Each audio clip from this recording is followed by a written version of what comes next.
markers for coronavirus is low. We knew they were studying bats. We knew they were studying coronaviruses. It was being studied at the lab. This should not stop you from going about your life, should not stop you from going to Chinatown and going out to eat. I'm going to do that today myself. Come to Chinatown. Here we are. Some safety protocol wasn't followed. The Department of Sanitation is ready for Mardi Gras 2020. There's really no need to panic and to avoid activities that we always do as New Yorkers. We are a hardy people. So we're telling New Yorkers, go about your lives, take the subway, go out, enjoy life. It can even be lethal. Freedom prospers when religion is vibrant and the rule of law under God is acknowledged. An informed patriot is what we want. Welcome to American Family Radio's Focal Point, the home of muscular Christianity on conservative talk radio. Muscular Christianity. Where we relentlessly explore the intersection of truth and politics. The trouble with our liberal friends is not that they're ignorant. It's just that they know so much that isn't so. Now, here's your host, Brian Fisher. Howdy, and welcome to a brand new broadcast edition of Focal Point on American Family Radio. I am Brian Fisher, your congenial, convivial, amiable, and effervescent host. As always. In the house, Jeff Reed giving Rob Gardner the day off to maintain social distancing and do our part to fight the COVID-19 virus. Good to have you in the conversation today. Couple of quick notes. I got a column up today at afa.net. Encourage you to go there and read it. The title of the column, it's at afa.net, our main website. Christians are crippling the coronavirus response? Question mark. Answer, it's Democrats. There's a big piece in the New York Times, an article saying that Christians are crippling the anti-science Christians are the ones who are crippling the coronavirus response. I answer that in the column. Go to afa.net and read it for yourself. A couple of other quick notes. We've got email address, if you want to contact us, is focalpoint@afa.net. That's focalpoint@afa.net. For podcasts, go to afr.net. Click on the podcast button, top of the page. Scroll down, find Focal Point. Get the latest broadcast there, uploaded about 15, 20 minutes after the program is over. Also, you'll see a button for the Life and Liberty Minute. That's a 1-minute feature I do for the network every day. You can catch the podcasts right there, so I encourage you to check that out. Also, we're heading toward our spring share-a-thon. The number to call if you want to record a listener testimony, if you've been impacted by the ministry of Focal Point or AFR, encouraged, mobilized, instructed, informed, you can call this number and share your listener testimony. And we just may share your testimony with the rest of our listening audience during Share-a-thon. The number to call for your listener testimony is 877-876-8893. Again, that's 877-876-8893.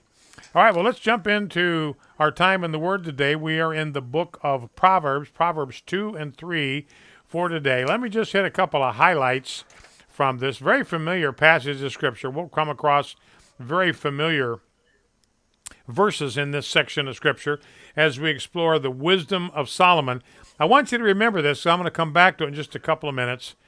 He says in the beginning of chapter 2, Proverbs 2, my son, so this is a father speaking to his son, my son, if you receive my words and treasure up my commandments with you, making your ear attentive to my words, then you will understand the fear of the Lord and find the knowledge of God.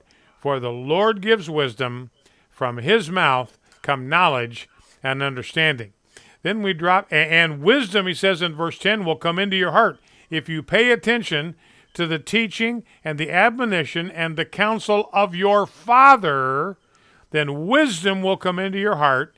Knowledge will be pleasant to your soul. Discretion will watch over you, and understanding will guard you, delivering you from the way of evil, from men of perverted speech. Also, another benefit, he says, if you listen to the counsel of your father, it will protect your sexual purity. He says, if you listen to the voice of your father, the counsel of your father, the wisdom of your father, you will be delivered from the forbidden woman.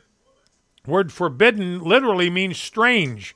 So for a man of God, every woman in the world, except for his wife, is to be a stranger to him. And what Solomon says, if you listen to the voice of your father, he will protect your sexual purity, protect you from getting tangled up with someone you've got no business being in a relationship with. Then he goes down in verse 21, he says, the upright, he will make, if you listen to your father, he will make your way successful, prosperous, stable. You will be at peace. You will be a satisfied man in your adulthood, for the upright will inhabit the land.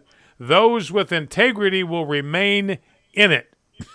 That's for those who listen to the voice of their father. And then, of course, the very familiar verse in Proverbs 3, 6, and 7. In all your ways, he says, acknowledge him. As you're looking at your life, you're looking at the ways that are stretched out in front of him. Acknowledge God in every one of those things. Lift your eyes to him. He's the one that's standing over your ways, looking over your ways, looking over your path of life to protect and to guide. He will make straight your paths. In other words, things look crooked. Seems like we're wandering around. We don't know where we're going. We've kind of lost our direction. God will straighten that all out for you if you acknowledge him in all of your ways. And so that's the advice. Trust in the Lord with all your heart. Do not lean on your own understanding. When you lean on something, you're putting your weight on it. Don't put your weight on your own understanding. Put your weight on the understanding that God has for you and is willing to impart to you. Now, I want to come back to this business at the beginning. Jeff, I don't know if there's anything we can do about this. I'm getting some feedback, I think, from the studio there. It's coming into my earphones. I don't know where that's coming from. But anyway, just thought I'd mention it. What does it sound like?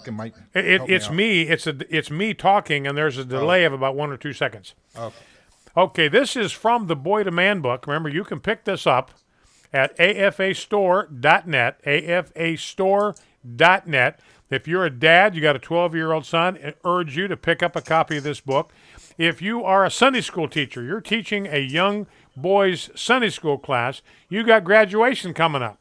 All your 6th graders are moving on in May and in June. Opportunity to maybe give this book as a gift to all of the dads. Give it to the dads of all of your 6th grade boys. Here's an excerpt from the Boy to Man book from chapter 2.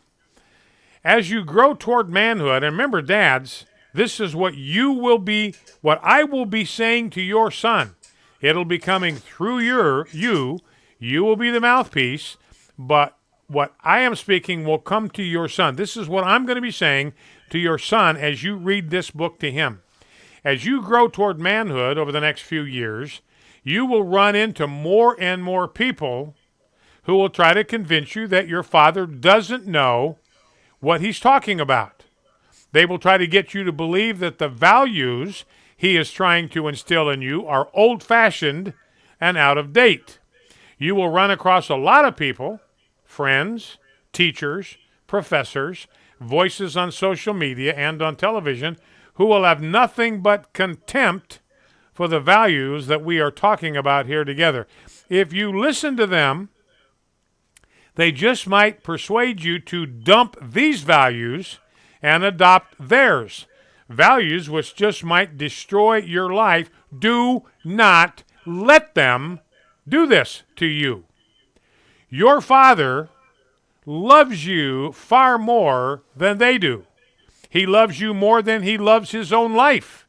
He would lay down his life for you in a heartbeat without even having to think about it because he loves you so much.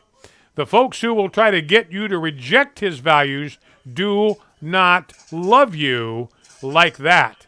If they're trying to get you to throw the values we are talking about into the trash, they are the ones who do not know what they are talking about. Here's a quote I mentioned attributed to Mark Twain. Mark Twain said this by repute: "When I was a boy of 14, my father was so ignorant I could hardly stand to have the old man around.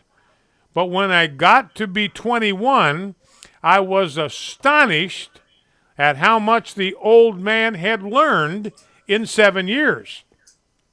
The point here, of course, is that it wasn't Twain's father who got smarter over those 7 years, but Twain himself. What Mark Twain meant is that he had come to understand as a man how right his father's counsel had been all along and how foolish he had been to reject it in his teenage years. The older you get, the smarter your dad will be. Start learning from him right now. Well, let's take these concepts and go to prayer if you'd be kind enough to join me. Lord God, I pray in Jesus' name that I, my family, every man, woman, and child listening right now to the sound of my voice, every one of our elected officials, our mayors, our governors, our president, I pray that all of us will accept your words and store up your commands within us. May we turn our ear to wisdom and apply our heart to understanding.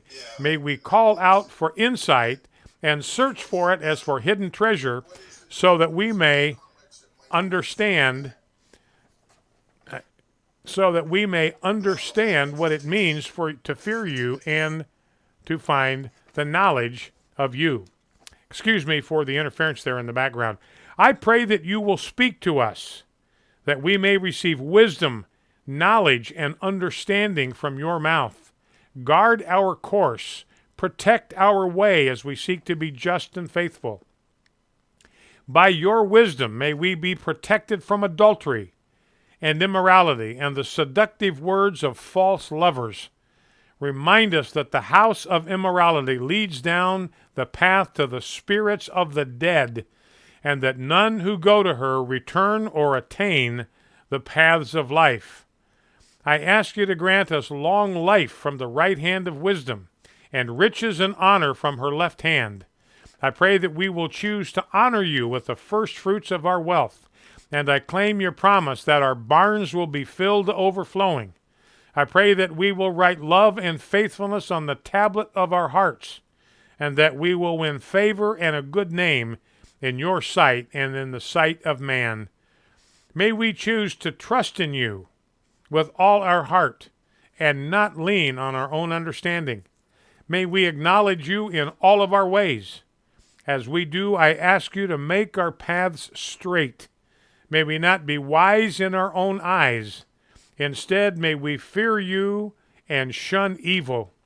I pray that through wisdom we will not be afraid when we lie down, and that our sleep may be sweet. Lord, we know that you discipline those you love as a father, the son he delights in. May we not despise your discipline or resent your rebuke.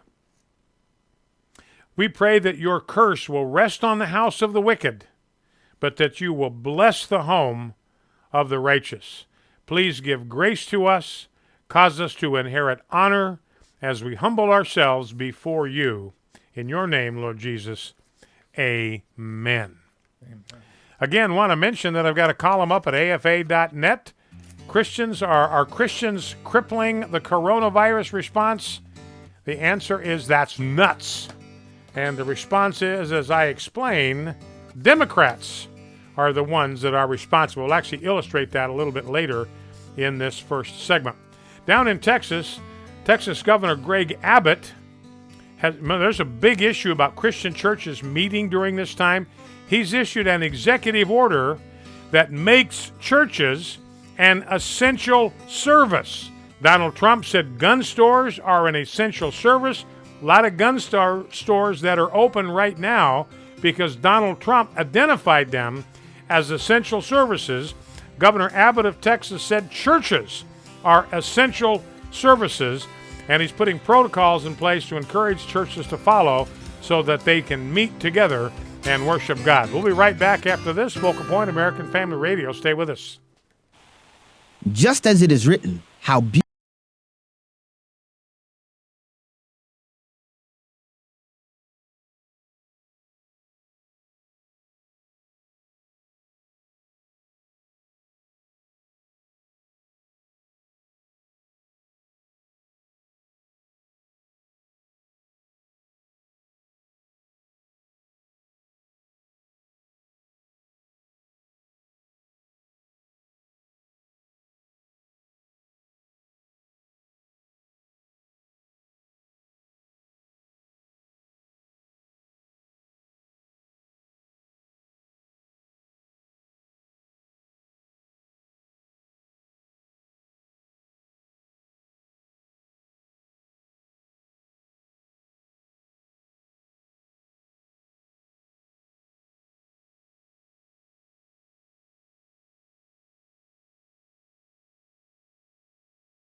This is Focal Point with Brian Fisher on American Family Radio.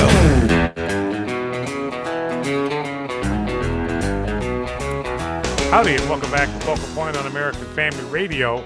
The program is Focal Point, the home of muscular Christianity on conservative talk radio. Talking about Governor Abbott down in the state of Texas, Greg Abbott, one of the really great governors in America. We need to clone him and put one of him in every state capital in the country. Anyway, he signed an executive order that encourages online worship services and instructs church leaders, if you're going to get together, practice social distancing if you get together, so maintain some distance. Everybody's talking 6 feet. I've seen other directions from health officials that 3 feet is enough. Remember, the primary way this thing is transmitted is through droplets that hang in the air, but they can only travel about 3 feet. MIT out there saying they can go 27 feet, but typically most droplets are not going to travel more than 3 feet. They're too heavy to stay suspended in the air, and they fall to the ground. They land on surfaces. That's why you have to be very careful about the surfaces you touch. And since they're saying 6 feet, since all of our politicians are telling us 6 feet, then we ought to observe that. But I've got a story in the stack here about a pastor who had been instructed by the governor, no groups of more than 10 people. He was conducting his church service, and the police busted in. There were 8 or 9 police officers. You know how many people he had in his sanctuary? He had 10. In other words, he was at and below the limit of the size of a gathering. And the police busted into his church, 8 or 9 of them, and threatened to take him in if he didn't shut the whole thing down. So he had to cancel the whole service. So anyway, that kind of stuff was going out there. Governor Abbott of Texas trying to head that kind of stuff off in the Lone Star State. So he encourages pastors and parishioners to practice the social distancing.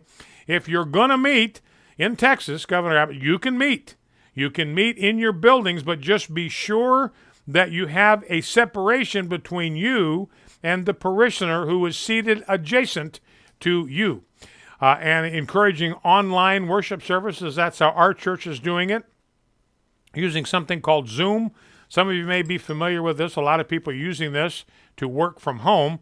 Zoom is a way to interact with people who are in a different location. You are visibly, and you can converse with them with Zoom. You can have a whole bunch of people on the call, and when one person talks, his image is featured so people can see who it is that's talking. Then when somebody else talks, his retreats, and you can listen to the next person. So pretty cool little piece of technology. So what had happened is that a Harris County judge, Harris County, that's where Austin is. I mean, they are way gone left off the edge of the map. And the judge there, Lena Hidalgo, had barred in-person religious services. She said, I don't care how many people you have or how few. I've said, look, no more than 10 people in a meeting at a time, but I don't care. If it's a religious service, if there are people there, if it's an in-person deal, you can't meet at all. And so Governor Abbott is responding to that and saying, look, here's the new directive for the state of Texas, so good for him. Got an encouragement today. Somebody's saying we ought to rename the World Health Organization, the WHO, rename it the Chinese Health Organization, because it's just a mouthpiece. It's just a propaganda outlet for the Chinese Health Organization. The last guy that was the head of the World Health Organization was a Chinese dude. By the way, the safest country in the world, if you've got or are concerned about coronavirus, is the nation of Israel. There's an outfit called the Deep Knowledge Group that studies this stuff. They ranked Israel as the safest country in the world to be in during the pandemic. And Benjamin Netanyahu naturally mentioned this, issued a statement citing statistics from this group. They were in first place, closely followed by Singapore. And remember, Singapore didn't shut down. Singapore didn't shut down. They remained open. People going out to eat. Businesses operating. They did not shut down. And they are the second safest place in the world for people who are worried about coronavirus. So you don't have to shut down your whole culture. You don't have to lock it down. You don't have to close down your entire economy to be protected. And that's what I've been saying from the beginning. We got to find a way to do this. We are killing ourselves. This is a self-inflicted wound. There's a way to keep businesses open if we just exercise good common sense. New Zealand's high on the list. Hong Kong, Taiwan, Hungary, Austria, Germany, Greenland are also in the top 10. And Hong Kong and Singapore, good to have them on the list because they're a good comparison and contrast when it comes to shutting down schools. Because Hong Kong shut down their schools and Singapore didn't. And you know what? There's no difference in the coronavirus rates at all between Hong Kong and Singapore. So we don't even need to shut down our schools. We just need to be smart about all this. Now, the reality is people are the most contagious in the first 5 days of the disease. That's why it's absolute. Where we came in 27th, by the way, out of 140 countries. India is the worst in the world for safety. And by the way, just when you thought things couldn't get worse, you know, we've got this dearth of toilet paper. People standing in line for hours to get toilet paper. Well, here's a story from Texas, Dallas, Texas. A tractor trailer hauling toilet paper crashed and caught fire near Dallas early on Wednesday, spilling the hot commodity all over the interstate. So this precious commodity going up in flames on the freeway outside Dallas, Texas. By the way, Shenzhen, China, first city in China to ban eating cats and dogs. Yes, ladies and gentlemen, people in China eat cats and they eat dogs. Not everywhere. In fact, most places don't, but there are places where they do that. So Shenzhen said no longer in the city limits. They have 10 million dogs, apparently, that are consumed every year in China, and 4 million cats. In Hyderabad, that's India, the police are wearing these coronavirus helmets, coronavirus hats. They have these things stuck on their head. They look like some kind of outer space ship. You've probably seen models of the coronavirus with the little thing sticking up all over the place around the surface of the little globe of the virus. Well, they're wearing these on their heads in Hyderabad, India, patrolling the streets with these things stuck on their heads. Now, cops in the UK, I mean, this shows you the fallenness of humanity. There are people, there are suspects. I mean, these are people the police have to stop. They got to detain them. They have been weaponizing the coronavirus by spitting, coughing, and attacking on-duty police officers. Now, the Essex Police Assistant Chief Constable issued a warning Wednesday after 2 incidents in one city where cops were coughed on or bitten as they made arrests. Now, the Democratic National Committee has postponed their convention where they're going to pick a presidential nominee until August due to coronavirus concerns. They were going to meet in July. Now the thing is completely off until August. A lot of people in the Democratic Party saying, good, that'll just give us more time to strategize how we can bump Joe Biden completely out of the picture and put Chris Cuomo in there. Governor Newsom of California, he's saying, look, this coronavirus thing, this shows you how the left thinks. Remember, never let a crisis go to waste. That's a Democrat mantra. It goes back to Rahm Emanuel in the Obama administration, but that's a mantra in the Democratic Party. And what Governor Newsom is saying, look, this is an opportunity for us to move away from capitalism and move toward socialism. He says this, quote, there is opportunity for reimagining a more progressive era as it relates to capitalism. Yes, absolutely, we see this as an opportunity to reshape the way we do business and how we govern. Media continuing to caterwaul out there about Donald Trump's daily briefings, trying to persuade networks to stop him. It'll never happen, and I'll tell you why. Because somebody is going to broadcast it. It might be Fox. They'll broadcast the daily briefings. CNN's been doing it, but CNN knows that if Fox broadcasts the briefings and they don't, everybody who watches CNN is going to shift over to Fox to watch the president on Fox. CNN can't take that chance, so there's no way they're going to stop covering these briefings. You might have heard about, remember, Governor Whitmer of Michigan. She's the snooty governor up there. She's a Democrat. She's at odds with Donald Trump, nothing but contempt for him. And she said, we are not going to do this chloroquine thing. In fact, she said, look, if I find any doctor in the state of Michigan that prescribes this hydroxychloroquine, I'm going to suspend their license. I'm going to report them to the administrative board, and we're going to see about yanking your license to practice medicine and to prescribe. Now, she's changing her tune. Now she's begging Donald Trump for supplies of hydroxychloroquine in the state of Michigan. You know, Laura Ingraham sent out a tweet earlier talking about the benefits, the possibility of hydroxychloroquine stopping this illness, curing people of it, and Twitter suspended her. They put her in Twitter jail and said, unless you take that tweet down, here's what her tweet said. She said, Lenox Hill in New York, that's a hospital, among many hospitals using hydroxychloroquine with promising results.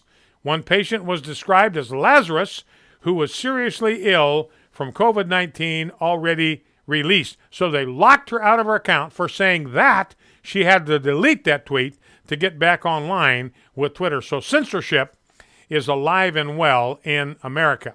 Now, some of you asked yesterday, are there studies that indicate the success of hydroxychloroquine if you take it in combination with azithromycin, and zinc? Doctors, it says here, have treated a combined total of 425 confirmed or presumptive Chinese coronavirus patients with this cocktail of hydroxychloroquine, azithromycin, and zinc. And they have discovered that they're finding the medication to be helpful. This is according to Breitbart News. The doctors interviewed for this article practice in hard-hit areas of New York or New Jersey. They say that none of their patients, experienced strong side effects from the medication cocktail. Now, this cocktail does not kill the virus. What it does is it protects the cellular lining so that the virus can't penetrate the wall of the cell. That's what the zinc does. It coats, apparently, the inside of the cellular lining, and it prevents the virus from penetrating the cell. So what this indicates is that the best time to get this to patients is when they are in the early or middle stages of infection to get their cells kind of insulated from this virus. Here's a mention of a Dr. Vladimir Zelenko. He practices family medicine in Orange County, New York. He said that he selected about 200 high-risk patients to receive the hydroxychloroquine cocktail, and nearly 150 took the drugs. 6 of those patients were admitted to hospitals. 2 were intubated, that is, they were sustained with a ventilator, and 4 are recovering. They're in the hospital, but they're not on a ventilator. They're recovering using intravenous antibiotics. Here are a couple of testimonials. Joel Rubin, been a patient of Dr. Zelenko's for 16 years. He and his father, who's elderly, both of them tested positive. His father had a serious case of secondary pneumonia. So he's one of these guys, got an underlying secondary condition. He was in bed for a few days with coronavirus symptoms, but he said, this Joel Rubin said, after his father took the cocktail for a few days, his father is, quote, doing amazing, and he himself, Joel Rubin, is personally nearly recovered. He works in the healthcare industry, this Joel Rubin guy, and he knows several other patients in the area who've been treated by Zelenko and got better after taking the hydroxychloroquine. Another patient of Zelenko's, a guy by the name of Joseph, he's 48. He had experienced some coronavirus symptoms, was put on the drugs. He says, I got better every day. I didn't have any side effects. And I mentioned this French study yesterday. It's attracted the most attention. Doctors there in France gave this cocktail to 26 people with confirmed infections. Not just symptoms, but they tested them. They had the virus. 6 also were given the antibiotic azithromycin, part of that cocktail. After 6 days, no patients who were given hydroxychloroquine plus the azithromycin had virus detected in swabs from the back of the nose, versus 57% of those who had the malaria drug alone and 12.5% of some other patients who received neither drug. So apparently it's this cocktail that is the key. So again, it goes back to what I've said at the very beginning. You know, there are well-identified symptoms that deal with coronavirus. You got a fever, you have a dry cough, you have difficulty breathing. As soon as those symptoms begin, self-quarantine, stay home from work, and see about getting somebody to prescribe you. Your doctor, your physician, your primary physician, have him prescribe this cocktail. Start taking that right away. The way it works, apparently, is it works on the cells in your body. It insulates them. It builds up the wall lining so that the virus cannot invade your cell. So apparently that is working just as we suspected it would. All right, a couple of other items here. This is kind of a cute story. This is a state senator from Georgia, Republican dude. He's recovering from COVID-19. He decided he was going to take his entire retinue, his whole staff. They were going to load up in SUVs and go down to his beach house in Florida. He's from Georgia. The folks in Florida heard about it, said, not on our watch. The sheriff sent a deputy there to stand outside his home. He finally left, went back home. Here's Twyla Brace with today's Health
American Family Radio.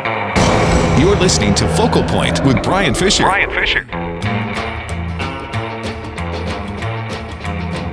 Howdy, we're going to open up the phone lines, get your reactions. It has to be something that we've talked about on this program today. Get your reactions to that, your questions, your comments, your observations. The number to call if you want to join our conversation, talk about anything that we've addressed on the program today, it's 888-589-8840, 888-589-8840. Let's grab some sound bites while we're getting ready for your phone calls. Let's go to clip number 1. And this touches on my column for today. The columnist for the New York Times is blaming religious conservatives, by which she means Bible-believing Christians like you and me, blaming us for, quote, crippling the response to the coronavirus. We're the reason, she says, that we've got this epidemic in the United States. It's all due to the anti-scientific conservative Christians in the crowd. So she's saying that it's Christians that are the reason that this whole coronavirus response has gotten cobbed up.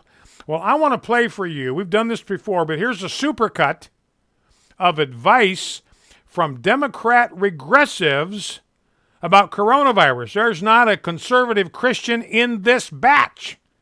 So these are the people that have cobbed up the coronavirus response and not a Bible-believing Christian in the batch. Clip number 1. Let's listen. The risk to New Yorkers for coronavirus. The risk to New Yorkers for coronavirus is low. And our city preparedness is high. This should not stop you from going about your life, should not stop you from going to Chinatown and going out to eat. I'm going to do that today myself. Come to Chinatown. Here we are. We're, again, careful, safe, and come join us. There is no concern at this time for coronavirus in our region. The Department of Sanitation is ready for Mardi Gras 2020. The facts are reassuring. We want New Yorkers to go about their daily lives. There's really no need to panic and to avoid activities that we always do as New Yorkers. We are a hardy people. Americans do not need to panic.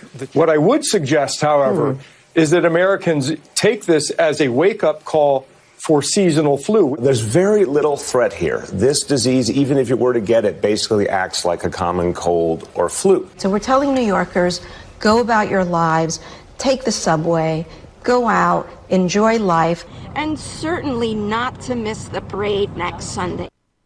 Okay, so there you go.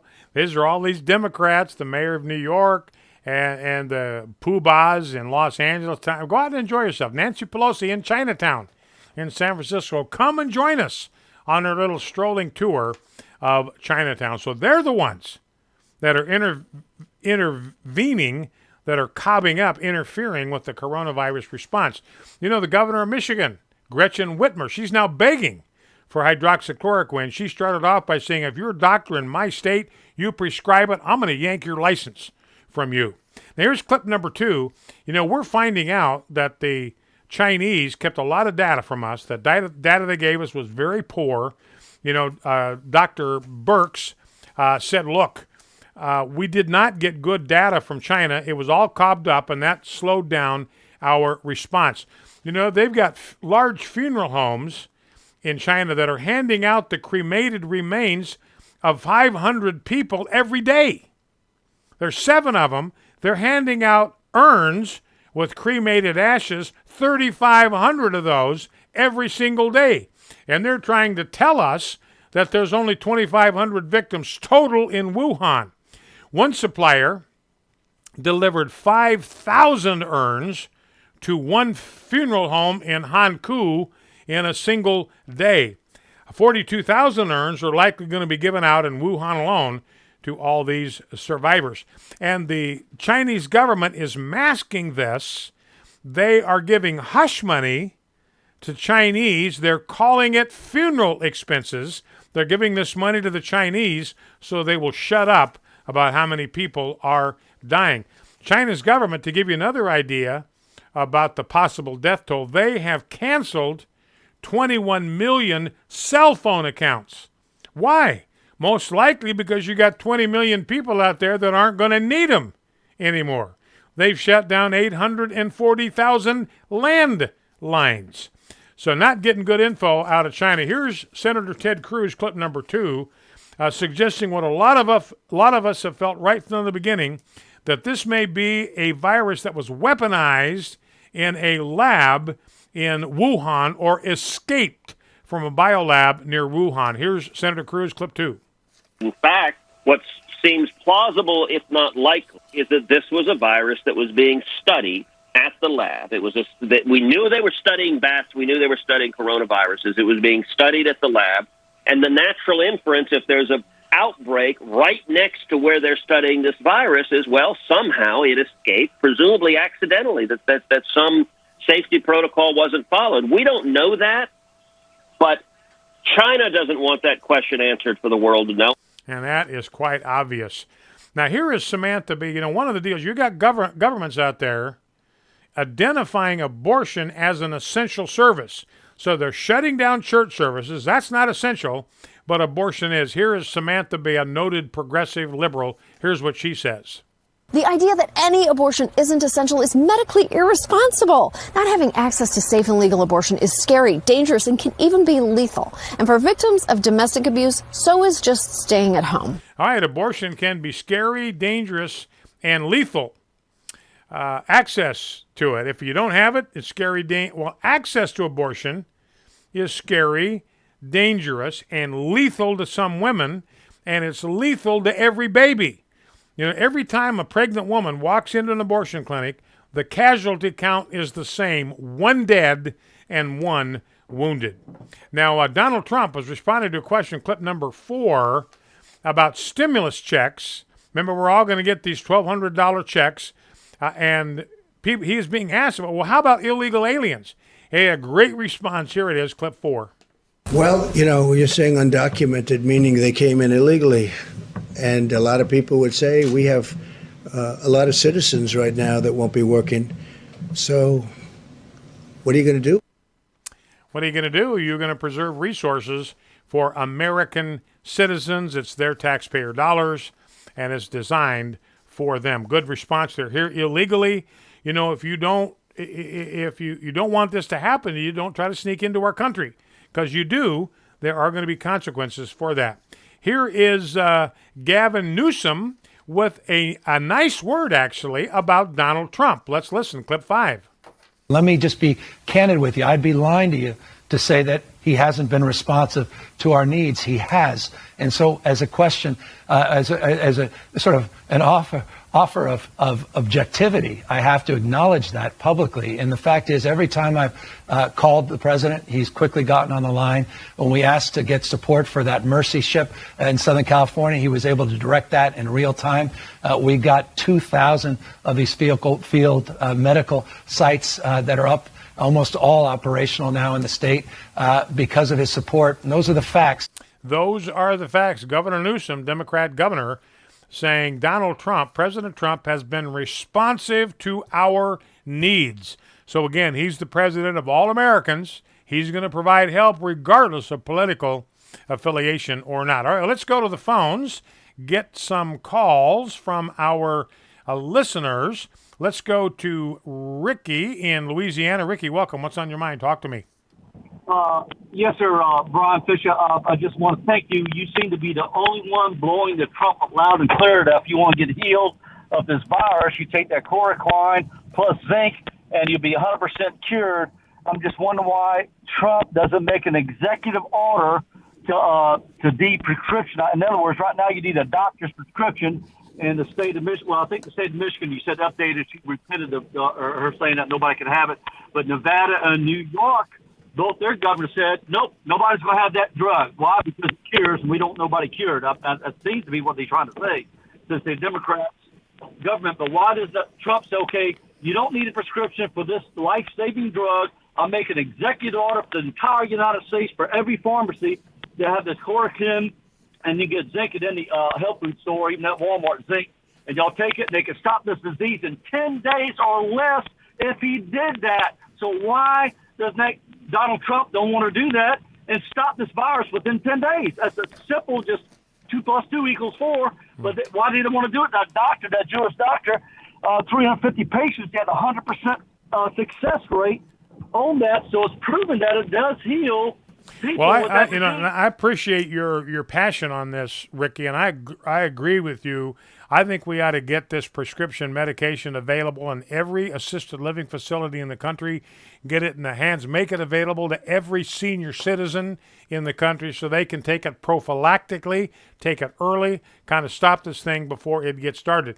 But I'm going to defend the president on this one, Ricky, because we have what's called federalism in the United States, which means that the federal government has certain limited powers, and the rest of those powers are reserved for the states. And Donald Trump has been doing that.